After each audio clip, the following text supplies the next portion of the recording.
안녕하십니까. JTBC 저녁 뉴스입니다. 정부가 AI 위기 단계를 최고 등급인 심각 단계로 격상한 가운데 전북에서 사흘 연속 AI가 추가로 발생했습니다.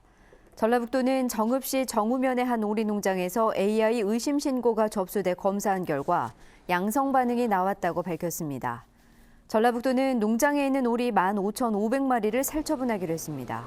이로써 전북의 AI 발생 지역은 김제와 정읍, 고창, 부안 등 4개 시군 7곳으로 늘었고 지금까지 살처분하거나 살처분할 닭과 오리는 51만 마리로 늘었습니다.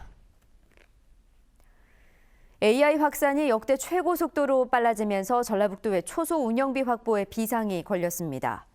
전라북도는 방역과 소독, 인건비 등으로 하루 200만 원의 초소 운영비가 필요한데 AI 확산 속도가 갈수록 빨라져 7억 원의 예산을 모두 사용했다고 밝혔습니다. 전라북도는 초소 운영이 시급한 만큼 재난안전교부세 명목으로 정부에 30억 원을 긴급 요청했습니다. 지난 2014년 전국적으로 1,400만 마리의 가금류를 살처분하는 데 6개월이 걸렸지만 올해는 확산 속도가 빨라 1개월 만에 1,400만 마리를 매몰했습니다. 전북도의회가 누리 예산을 해결하기 위해 내심 대법원 판결을 기대했지만 재판으로 이어지지 않을 것으로 보입니다. 전북도의회는 김승환 교육감이 누리 예산 편성에 제의 요구를 하면 이 문제가 대법원으로 가기 때문에 내심 대법원의 최종 판단을 기대했지만 전북교육청이 제의 요구를 하지 않을 것으로 예상돼 법원 판결도 기대할 수 없다고 밝혔습니다. 김승환 교육감이 도의회 누리 예산 강제 편성에도 불구하고 예산을 집행하지 않기로 해 관련 예산이 불용 처리되고 이후 어린이집 예산 확보를 둘러싼 갈등이 재현될 것으로 예상됩니다. 새만금 조성 사업이 계획보다 크게 늦어지고 있습니다. 지난 2010년 수립한 새만금 기본계획은 올해 새만금 조성 목표를 전체 부지의 45%로 설정하고 있지만 실제 조성이 완료되거나 매립하고 있는 부지는 27.4%에 그치고 있습니다. 국회에서 열린 새만금 내부개발 전략 정책토론회에서 이상호 한국건설산업연구원장은 국가가 일반 회계를 투입해 직접 용지를 매입하거나 농어촌공사와 LH 등 두세 개 공기업을 사업 시행자로 지정해 분할 매립하는 등 매립을 서둘러야 한다고 주장했습니다. 전북도의회 예결위원회가 전북연구원의 내년 예산으로 8억 원을, 창조경제센터의 내년 예산으로 2억 원을 삭감했습니다. 전북도의회는 전북연구원의 연구 역량 강화가 시급하다는 이유로 40억 원이 편성된 내년 예산을 32억 원으로 줄였습니다.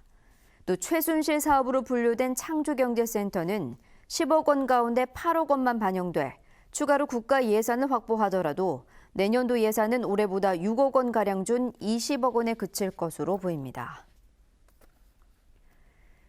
전주시가 지난달 정부의 재검토 결정을 받은 종합경기장 이전 사업에 대한 투자심사 재신청을 이달에는 하지 않기로 했습니다.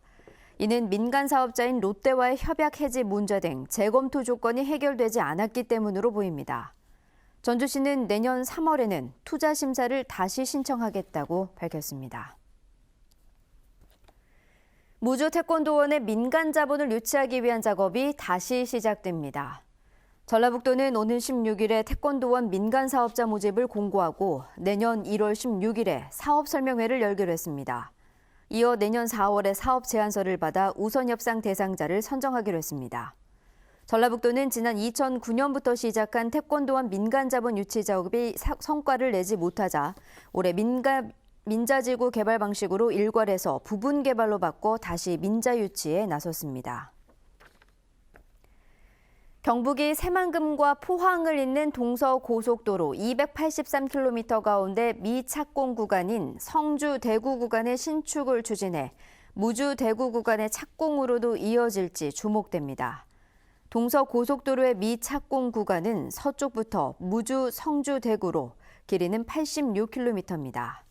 그러나 정부가 무주-대구 구간의 경제성이 떨어진다는 이유로 사업을 미루자 경북은 25km인 성주-대구 구간을 먼저 착공하기로 하고 예비 타당성 조사를 추진하고 있습니다. 성주 대구 구간이 먼저 착공될 경우 무주에서 성주를 잇는 나머지 61km 구간도 조만간 착공될지 관심을 끌고 있습니다. 전북경찰청 지능범죄수사대는 일반 산업단지 조성 사업과 관련해 공무원 등이 업체 측에 금품을 요구한 정황 등을 잡고 고창군청을 압수수색했습니다. 경찰은 오늘 오전 고창군청 민생경제과와 산업단지 감리업체 등을 압수수색해 서류와 하드디스크 등을 확보했습니다. 공무원 등은 지난 2012년 산업단지 조성 사업을 맡은 업체 대표에게 편의를 봐주겠다며 거액을 요구하고 이른바 갑질을 해온 것으로 알려졌습니다. 부안 줄포만 해안체험 탐방 도로 개설 공사와 관련해 원청업체 대표에게 일괄 하도급을 주도록 강요한 혐의 등으로 기소된 부안군청 공무원들에게 징역형이 선고됐습니다. 전주지법 정읍지원 형사 1단독은 공갈 미수 혐의로 기소된 부안군수 비서실장 55살 김모 씨에게 징역 1년 2개월에 집행유예 2년, 건설과장 박모 씨 등 공무원 2명에게는 각각 징역 1년과 징역 6개월에 집행유예 2년을 선고했습니다. 또 하도급을 주지 않는다며 원청업체 대표를 폭행한 혐의 등으로 기소된 건설업체 대표 최모 씨에게는 징역 2년 6개월에 집행유예 4년을, 최 씨에게 2천만 원 상당의 뇌물을 받은 혐의로 기소된 전 한국도로공사 전북본부장 김모 씨에게는 징역 1년 6개월에 집행유예 3년, 벌금 4,500만 원을 선고했습니다. 장태영 전주시 의원이 항소심에서도 의원직 상실에 해당하는 형을 선고받았습니다. 전주지법 제2형사부는 정치자금법 위반과 폭력 혐의로 1심에서 징역형을 선고받은 원심을 깨고 정치자금법 위반에 대해 벌금 500만 원과 추징금 1,913만 원, 폭력 행위와 무고 혐의에 대해서는 징역 1년 6개월에 집행유예 3년을 선고하고 사회봉사 120시간을 명령했습니다. 장 의원은 지난 2013년 자신의 사무실 임대료와 공과금 등 4,700만 원을 지인에게 대신 납부하게 하고 또 다른 지인을 흉기로 위협하고 폭행한 혐의로 기소됐습니다. 전북은 오늘 고창이 5.5cm, 정읍과 부안 0.5cm 등 눈이 내렸습니다.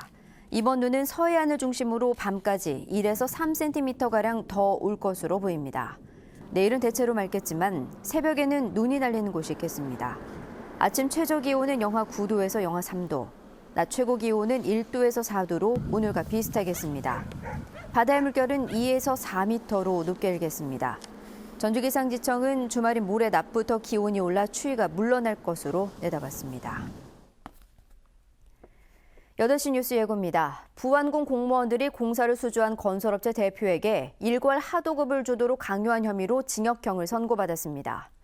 경찰이 고창군청을 압수수색했습니다. 산업단지 조성과 관련해 고창 공무원들이 업체에 거액을 요구하고 갑질을 했다는 의혹이 일고 있습니다. 익산시의 재량 사업비가 시의원들의 선거용으로 변질됐다는 논란이 일고 있습니다. 정부가 AI 위기 단계를 최고 등급인 심각 단계로 격상했습니다. 축산농가의 위기감이 커지고 있습니다. 8시 뉴스에서 자세한 소식 전해드리겠습니다.